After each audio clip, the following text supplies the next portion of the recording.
Okay, so this video is for week 1, day 2. It's the Persian Empire. I know the top is cut off a little bit because it's on the back of the introduction page here. So if you want to pause this video and find your social studies packet again, I will be doing the reading of that section 1, the Persian Empire. So go ahead and pause and find your social studies things, and I'll wait for you. Alright, so welcome back. Hopefully you have everything. Again, at the end of my last video, the introduction, I had told you guys might be something smart to hold a pencil or pen or highlighter or marker or something in your hand, so while we're reading, you have to write down 5 facts. So you might want to keep track of those 5 facts that you are going to jot down. So it's a good idea to run through that and highlight it. So then all you have to do at the end is write them down and you'll be good to go. So here we go. The ancient Persians started as a small group of nomads who lived in Persia, in what is today southern Iran. So a nomad is a person who moves from place to place. Okay? They don't stand in one place for a long period of time. In time, however, the Persians would build the first world empire with the help of their well-trained archers, spearmen, and riders. The ruler who established the Persian Empire was Cyrus II, known as Cyrus the Great. Cyrus ruled the Persian Empire from 559 to 530 BCE. Cyrus was a skilled military and political leader who united different Persian and Iranian groups. He then expanded the empire throughout parts of Asia, Africa, and Europe.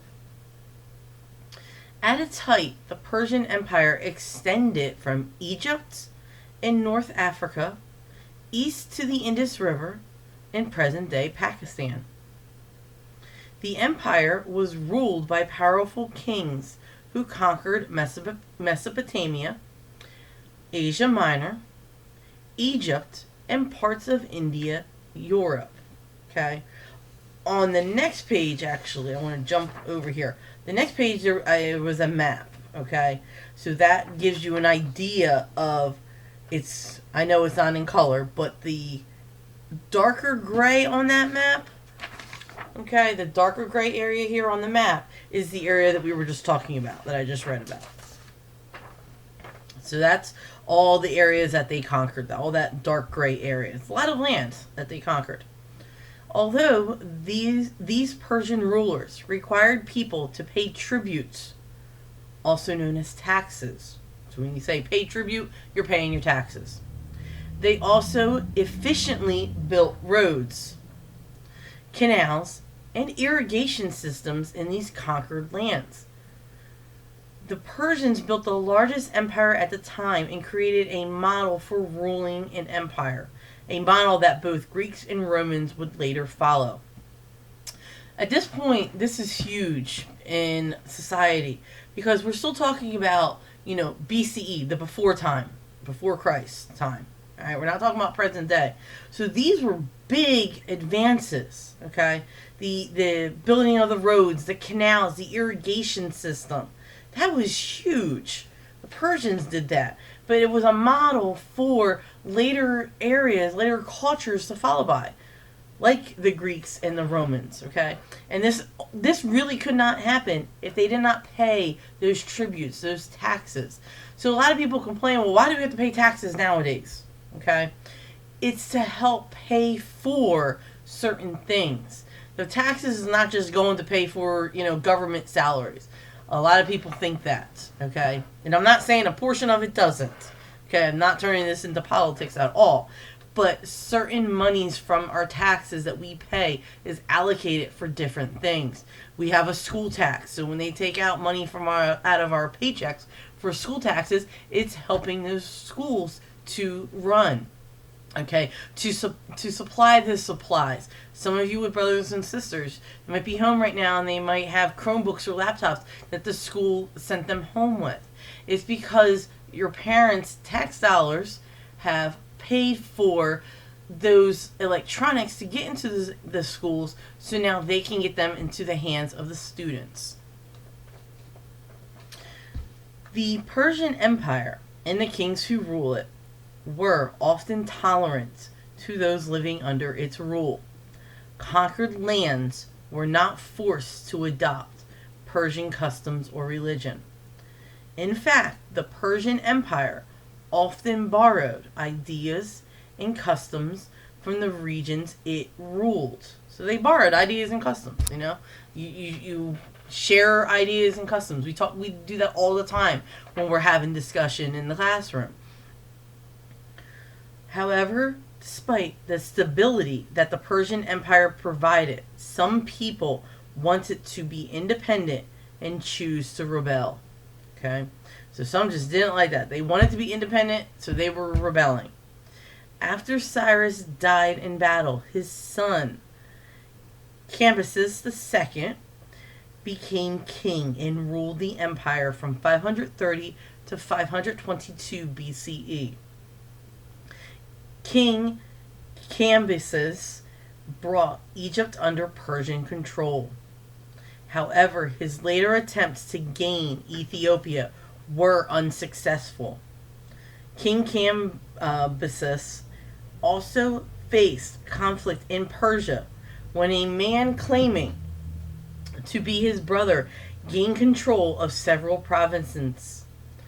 King Cambyses never had a chance to resolve this conflict, for he died on his way back to Persia. Okay, so unfortunately, couldn't fix it. He passed away. That's why we always say, or you might hear, maybe your parents say or loved ones say, don't go to bed angry. You never know. You might not wake up that next morning. Okay, this was unfortunately the time back then. Sometimes you didn't make it back from your journey or your trip.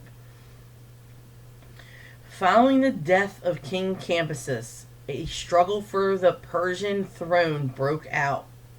A Persian named Darius became king and restored order to the empire.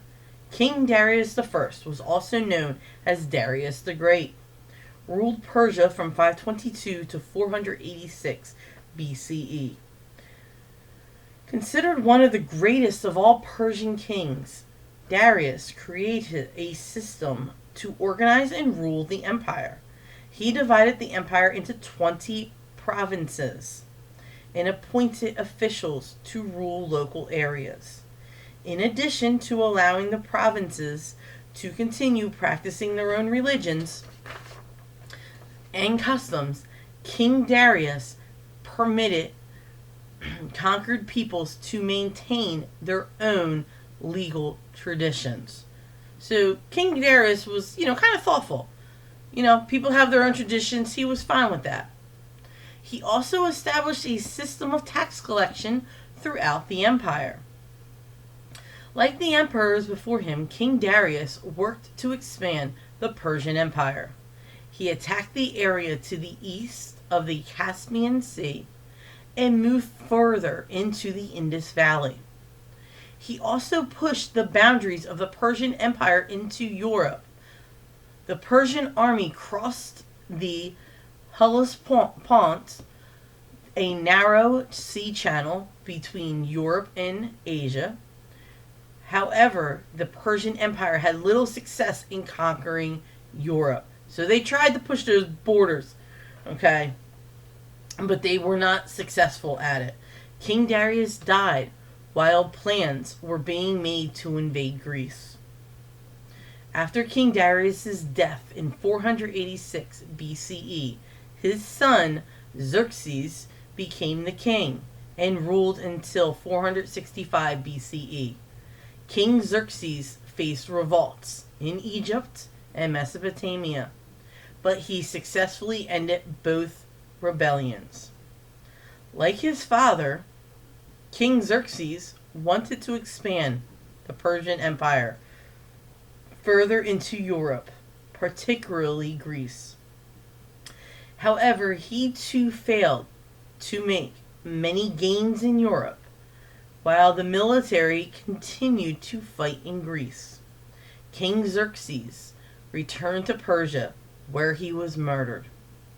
The death of Xerxes led to a period of instability among the Persian leadership, but it did not end the empire. The empire continued to exist for many years under different leadership groups. The next sections will take a closer look at the wars Persia fought against Greece under the rule of Darius and Xerxes. So that brings us to the end of the first section, the Persian Empire, which was required for your reading for week 1, day 2. Again, I hope you were following along with a highlighter or pen or pencil and underlining some facts. So you should hopefully have 5 facts to write down on the paper that was provided. To save yourself paper so you don't run out, you can just add day 2 right underneath day 1. Just title it for me so I know where you read and where your 5 facts are for each one. So this will wrap up our second video, and look forward to doing more for you guys.